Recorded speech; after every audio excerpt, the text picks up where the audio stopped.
Today's story, I knew something felt off about one of my childhood friend.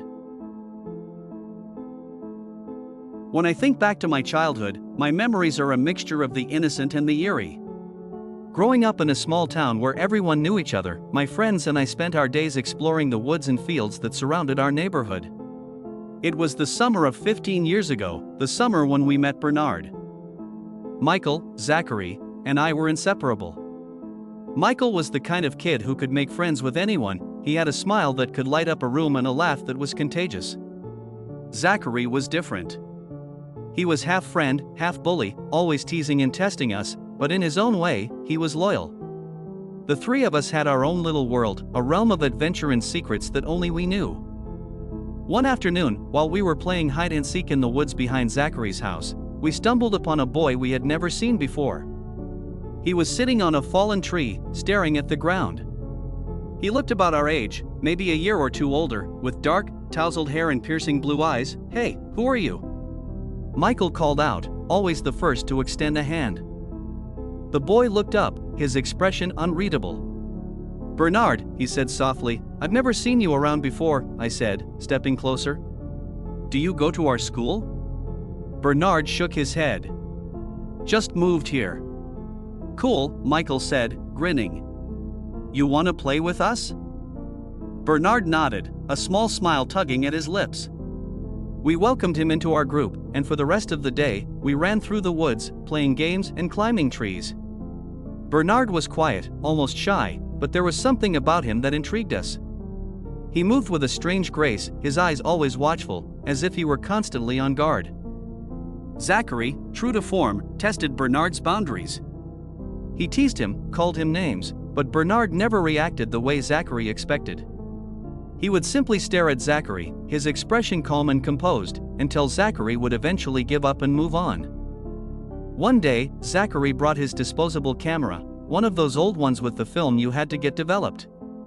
"Let's take a picture," he said, gathering us together. We huddled close, Bernard standing slightly apart, and Zachary snapped the picture. It captured a moment in time, the four of us smiling and carefree. That picture would later become a haunting reminder of the events that would unfold. As the summer wore on, Bernard's presence became a regular part of our days. He never spoke much about his family or where he lived, and whenever we asked, he would change the subject. But we didn't mind, we were just happy to have another friend. Then, one day, Bernard didn't show up. We waited at our usual spot in the woods, but he never came. The next day was the same, and the day after that. Weeks turned into months, and we never saw Bernard again. We assumed he had moved away, as mysteriously as he had arrived. Life went on. The years passed, and our childhood adventures became distant memories. I joined the police force, driven by a desire to protect and serve. It was a job that required me to face the darkest aspects of humanity, but it also gave me a sense of purpose. One rainy afternoon, while cleaning out my attic, I stumbled upon a box of old photos. Among them was the picture Zachary had taken that summer. I stared at it, a flood of memories washing over me. There we were, Michael, Zachary, Bernard, and me, captured in a moment of innocent joy. A strange feeling settled in my gut. Bernard's face seemed to stare back at me, his eyes more intense than I remembered. I took the photo to work the next day, unable to shake the feeling that something was off. I showed it to a colleague who specialized in cold cases. "Hey, take a look at this," I said, handing him the photo. "Do you recognize this kid?" He examined it closely, his brow furrowing. "Give me a second." He walked over to his desk and began sifting through files. After a few minutes, he pulled out a faded document and compared it to the photo. "This is Bernard," he said, his voice hushed. "Bernard Thompson. He went missing almost 30 years ago. It's one of our oldest cold cases." A chill ran down my spine. How could Bernard have been missing for 30 years when we met him only 15 years ago? It didn't make sense. Driven by a hunch, I decided to investigate further. I returned to the woods where we used to play, the place where we had first met Bernard.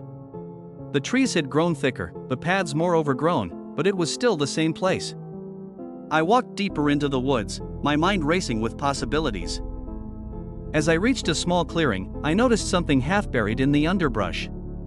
It was a piece of fabric, tattered and weathered by time. I knelt down, my heart pounding, and began to dig. The earth was damp and heavy, but I kept at it, my hands trembling with a mixture of fear and determination. Then, I saw it. A skeletal hand, fingers curled as if reaching for something. I unearthed the rest of the remains, my breath catching in my throat. There, in the shallow grave, lay the skeletal remains of a child, long forgotten and alone. I called for backup, my mind numb with shock.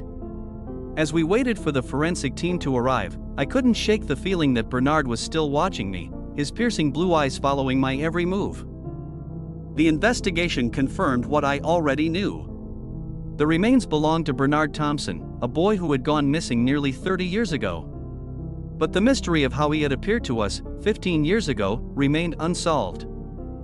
I often think back to that summer, to the strange, quiet boy who appeared out of nowhere and then vanished just as suddenly. Bernard's ghost, or whatever he had been, left an indelible mark on our lives. Michael and Zachary, when I told them what I had discovered, were as bewildered as I was. We may never know the full truth of what happened, but I can't help but feel that Bernard was trying to tell us something. Perhaps his restless spirit sought companionship, a way to reach out and be remembered. Or maybe there are things in this world that we simply cannot understand, forces beyond our comprehension that shape our destinies. Whatever the case, I know one thing for certain: some mysteries are meant to remain unsolved, lingering in the shadows of our past, forever haunting our memories.